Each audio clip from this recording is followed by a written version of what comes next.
السلام عليكم ورحمة الله وبركاته.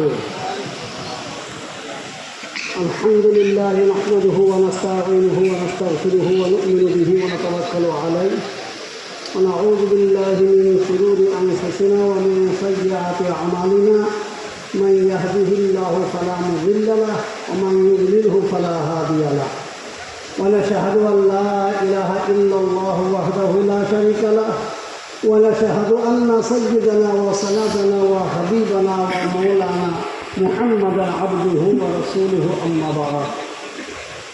فقد قال الله تبارك وتعالى في كلامه المجيد والفرقانه الحميد: أعوذ بالله من الشيطان الرجيم. بسم الله الرحمن الرحيم.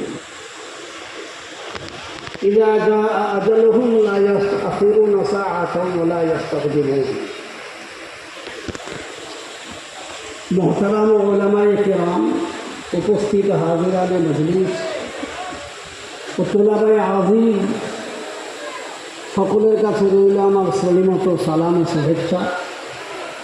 সর্বপ্রথমে সেই বিশ্বনিয়ন্তা মহান রব্বুল আলামিন, যিনি আজ আমাদেরকে এই মহামূল্যবান অতি গুরুত্বপূর্ণ ওলামাদের মজলিসে হাজির হওয়ার তৌফিক দিয়েছেন, সকলে মহব্বতের সাথে বলি আলহামদুলিল্লাহ। তারপরে পিয়ারা নবী, নবী আরবি রসুল আকরাম, সকলে বলি সাল্লাল্লাহু আলাইহি ওয়াসাল্লাম। তার উপরে লাখো দরুদ ও শান্তি ধারা বর্ষিত হোক, আল্লাহুম্মা আমিন। মহতারাম, আমরা সকলেই জানি যে মরণের স্বাদ একদিন সকলকেই চাখতে হবে। যিনি এসেছেন তাকে যেতে হবে, কিন্তু তার মধ্যে জনাবে রাসূলুল্লাহ সাল্লাল্লাহু আলাইহি ওয়াসাল্লাম ইরশাদ করেছেন, এসেছ আবার যাব। কিন্তু যিনি পাঠালেন আমাদেরকে দুনিয়াতে, কে পাঠিয়েছে বাবা? কে পাঠিয়েছেন? আবার ঘুরে যাব তো কার কাছে? আল্লাহর কাছে।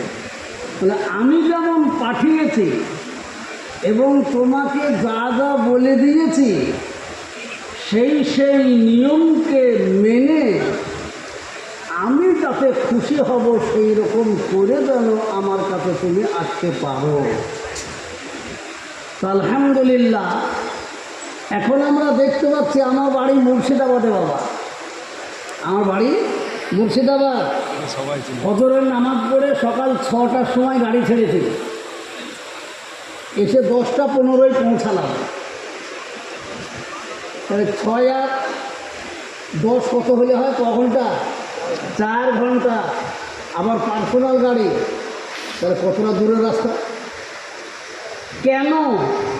কারণটা কি? এখানে তো হাজারো ওলামা হাজির আছেন। তা আমরা কেন এলাম সেখান থেকে দৌড়ে মুর্শিদাবাদ থেকে? এটা একটা দিলি মহব্বত আর দিলের টান। কারণ আমরা যখন মাদ্রাসাতে পড়াশোনা করি, আমার মনে হয় যত সম্ভব আমি সারে মোল্লাদামি পড়ি। সেই টাইমে আমার গ্রামে একটা মাদ্রাসা তৈরি হয়, যার নাম আপনারা অনেকেই জানেন, অমরপুর মাদ্রাসা।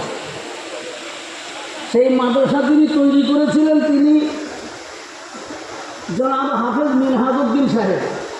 সেই মিনহাজউদ্দিন সাহেবের বন্ধু ছিলেন গোলাম আহমদ মুর্তজা, মুফতি জবির হোসেন সাহেব আর মৌলানা কাসেম সাহেব, রাজুল কাসেম সাহেব। তো সেই টাইমে জনাব মিনহাজউদ্দিন সাহেব রহমতুল্লাহ আলাইহি উনি চলে গেছেন। উনি বললেন, পশ্চিমবাংলার খ্যাতনামা মুফতি, তখন আমরা মুফতি নাম জানতাম না, মুফতি তখন হতো না, হতো না। উনি আসবেন, মুফতি জবির হোসেন সাহেব। তো উনি ওইখানে গেলেন, দেখলাম, মুসাফা করলাম। তারপরে আমাদের ওইখানেই একটা বেশ ছোট ঘটনা ঘটেছিল, তাতে কিন্তু কাউরির হিম্মত ছিল না সেই জায়গায় আগিয়ে যায়। আমাদের ওখানে একটা জাতি আছে, তাদেরকে খান সাহেব বলা হয়। অবস্থাশালী লোক, তারা একটা গানের পার্টি তৈরি করেছিলেন, তার নাম ইমাম যাত্রা। তো সেই ইমাম যাত্রা গান মানে সেই গানে যারা পীরের গান করবেন তাদের কেউ ইমাম হাসান হবেন, কেউ ইমাম হোসেন হবে, কেউ হয়তো আলী থাকবেন, এইরকম। তাতে গোলাম মোহাম্মদ মর্তুজা বললেন দেওয়া হলো।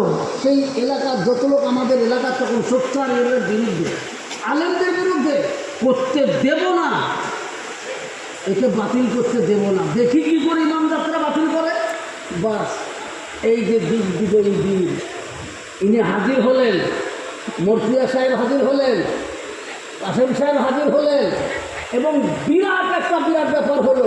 সেইখানে একবার চ্যালেঞ্জের মুখে সমস্ত মানুষের যখন 100-র মধ্যে 90টা মানুষ এই আলেমদের বিরোধী, কিন্তু তবুও তেনারা এদিকে দাঁড়িয়ে বাঘের মতো হুঙ্কার ধরে সেইখানে এটা বাতিল হলো। তো সেই দিন থেকে তৌবা করিয়ে নিয়ে ছেড়ে দেওয়া হলো। তারা তৌবা করলেন যে আর জীবনে এ কাজ করবো না ইনশাআল্লাহ। এই যে এত বড় একটা জিনিস সেখান থেকে তুলিয়ে দিয়ে আজ সেখানে মাদ্রাসা প্রতিষ্ঠা করে। আসুন আমাদের মুর্শিদাবাদে অমরপুর মাদ্রাসা এমন একটা বিখ্যাত নাম ছিল এক সময়, যে পশ্চিম বাংলায় কোথাও যদি ভালো হাফেজ হয় তো সেটা অমরপুরেই হয়। তা হয়েছেও তাই। আলহামদুলিল্লাহ সে মাদ্রাসা আজও বাকি আছে। সেগুলো কার? দেখেন এই হজরতেরও মেহনত ছিল সেখানে। আলহামদুলিল্লাহ।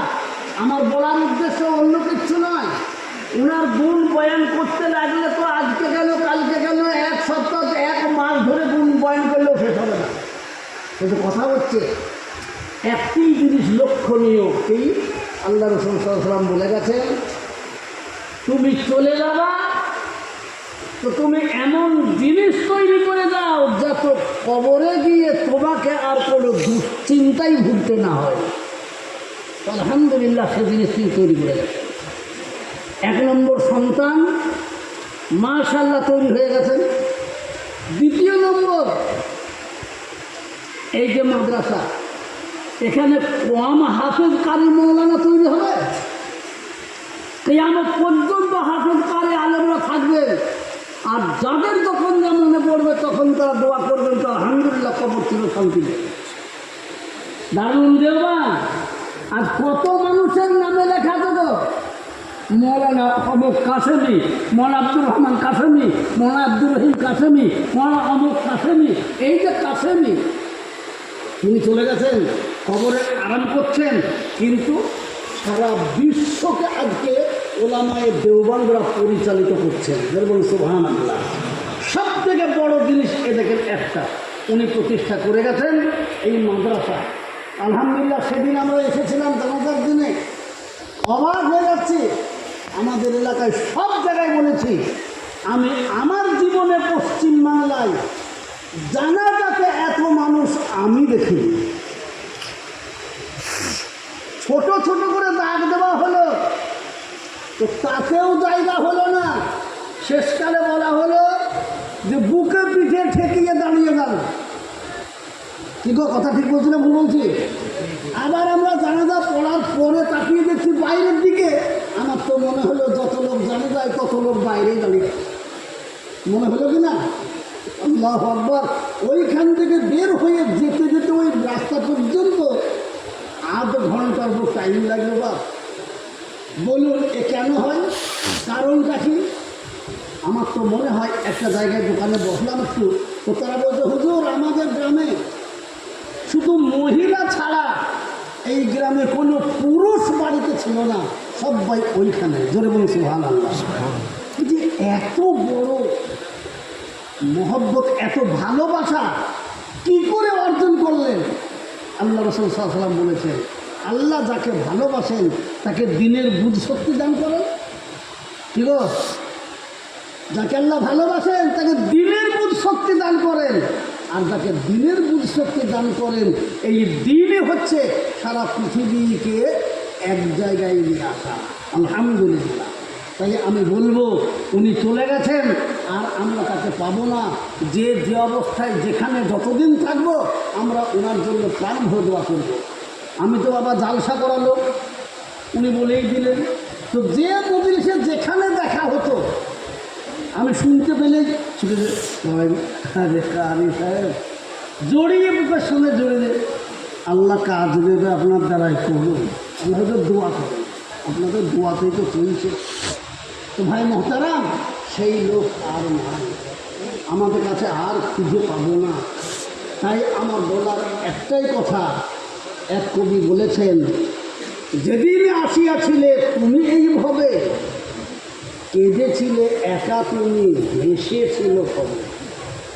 মায়ের পেট থেকে যখন বাচ্চা পয়দা হয় তখন সে যে একা কাঁদে, কিন্তু তার কাঁদনে কি জগৎবাসী কেউ কাঁদে না? সবাই হাসে। তাই কবি বলছেন, যেদিন আসিয়াছিলে তুমি এইভাবে, কেঁদেছিলে একা তুমি, হেসেছিল কবে। এমনই জীবন হবে করিতে গঠন, ভালো করে বুঝি বাবা, হ্যাঁ, এমনই জীবন হবে করিতে গঠন, মরিলে হাসিবে তুমি, কাঁদিবে ভুবন। আহা, উনি চলে গেলেন, তাহলে লা ইলাহা ইল্লাল্লাহু মুহাম্মাদুর রাসূলুল্লাহ পড়ে ফেরেশতারা জান্নাতি পোশাকে পরিয়ে নিয়ে চলে গেলেন। আর জগৎবাসী তার জন্য কাঁদতে কেঁদে পাগল হয়ে। আজও তার সামনে কথা বলি, যিনি ভালোভাবে চেনেন, শোনার সঙ্গে সঙ্গে তার চোখে পানি চলে আসছে। আহা, এইরকম জীবন আল্লাহ পাক আপনাকে আমাকে তৈরি করার তৌফিক দান করুন। তবে শেষ অনুরোধ আপনাদের কাছে আমার একটাই, আপনারা বীরভূমবাসী এলাকার মানুষ, আমি করজোড়ে বিনতি করবো আপনাদের কাছে, তিনি জীবদ্দশাতে যত মেহনত করে এই প্রতিষ্ঠানকে আপনাদেরকে উপহার দিয়ে গেলেন, এই প্রতিষ্ঠানটিকে আমরা কদর করব এবং এর পিছনে মরণ পর্যন্ত আমাদের চরম পরম মহব্বতের সঙ্গে জড়িয়ে থাকবো। জোরে বলুন ইনশাআল্লাহ। একবার মহব্বতের সাথে সকলে মিলে হাত উঠিয়ে বলি ইনশাআল্লাহ। ইনশাআল্লাহ আল্লাহ আমাদেরকে কবুল করুন। জোরে বলে আল্লাহ আমিন, আল্লাহ আমিন।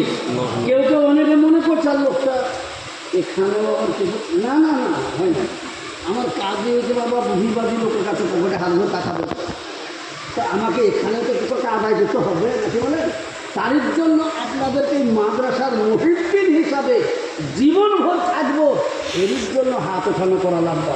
আমরা ইনশাআল্লাহ এই মাদ্রাসাকে মহব্বতের নজরে দেখব। ওনার ছেলেরা সুযোগ্য সন্তানরা আছে, তাদেরকে আমরা মহব্বতের সঙ্গে দেখব, তাদের ডাকে সর্বদাই আমরা সাড়া দেবো। বলে বলি ইনশাআল্লাহ।